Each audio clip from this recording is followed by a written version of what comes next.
Right, so I am sorry that my upload schedule has been a little bit erratic. Part of that was because the internet got really bad because we had some interesting signal with the clouds starting to build up, and then I went away for a little bit. So this is going to be actually a few catch-up plantings all together.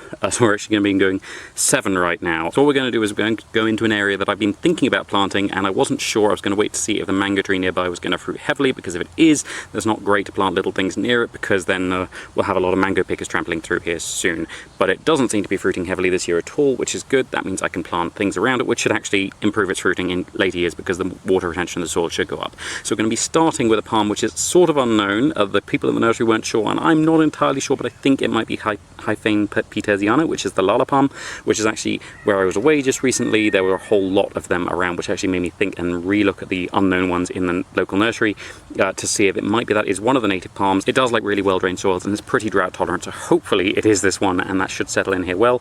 But because it's really hot at the moment and really sunny, I'm going to be giving this a lot of shelter. So I'm going to be giving 3 pieces of the Dracena fragrans variant Mesangiana, the corn plant type, which is often planted as a houseplant. It's not great for full sun. This isn't really full sun here. As soon as the little guava stems you can see all through do leaf out a bit, it will be significantly shadier here, which should give significantly more shelter. And if the rain does arrive in good time, that should happen quite well, and these might actually survive. But in the longer run, they will have to be removed because the palm stems will thicken out beyond a point where these can stay here. We're also going to be putting a couple of pieces of Aloe arborescens, and then we're going to be putting in some pieces of the Euphorbia Tithymaloides, which should not only reduce the chance of what happened to the Livistona happening to this one, which is one of the Livistonas got eaten from underneath by the mole rats. The mole rats can't usually eat euphorbias. That they have nibbled them in the past, but they haven't usually eaten them, and that should hopefully mean they don't get to the palms if the palms get stressed and therefore more appetizing for them.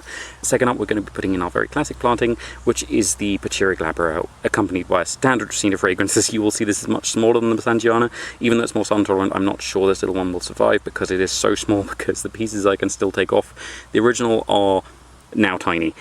So this is going to basically go in as a marker and a little bit of shade and probably a little bit of mulch in the longer run for this little Pachira. This is actually one that I broke a while ago when I was digging another volunteer up from the same flower bed. So it's really nice to see that it's carried on growing and is healing over where it got injured. So then we're also going to be putting in a piece of the Alocamaroni and some pieces of Kalanchoe fetchingkoi, just to form a nice little succulent thicket around the base of this. Third up, we're going to be doing another of the same palm with these same companion plants. Then fourth, we're going to be putting in an Annona reticulata. This is one that I usually plant in shade, and that's part of the reason for this sort of mass planting. All these little Dracenas around, all this water going into the soil should make this a little bit more hospitable for things that I prefer to start in shade. And this will be a shady spot again in the long term.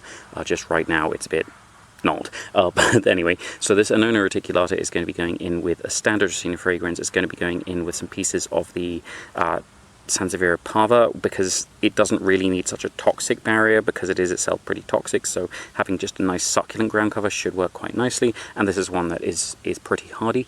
And then we're going to be adding a piece of the Aloe nieriensis, which should again form a nice thicket around the base. It'll be a little bit higher than the Alocamaroni, and it should give a bit more shade in the longer run. For number 5, we're doing palm number 3 with the same arrangement and the same companion plants, followed by an Annona squamosa. This is the rough-skinned or scaly custard apple, this typical custard apple really, and we're going to be accompanying that with the same companion plants we put in with the Annona reticulata. So that's going to be the Dracena fragrans, the Aloe nieriensis, and the Sansevieria parva.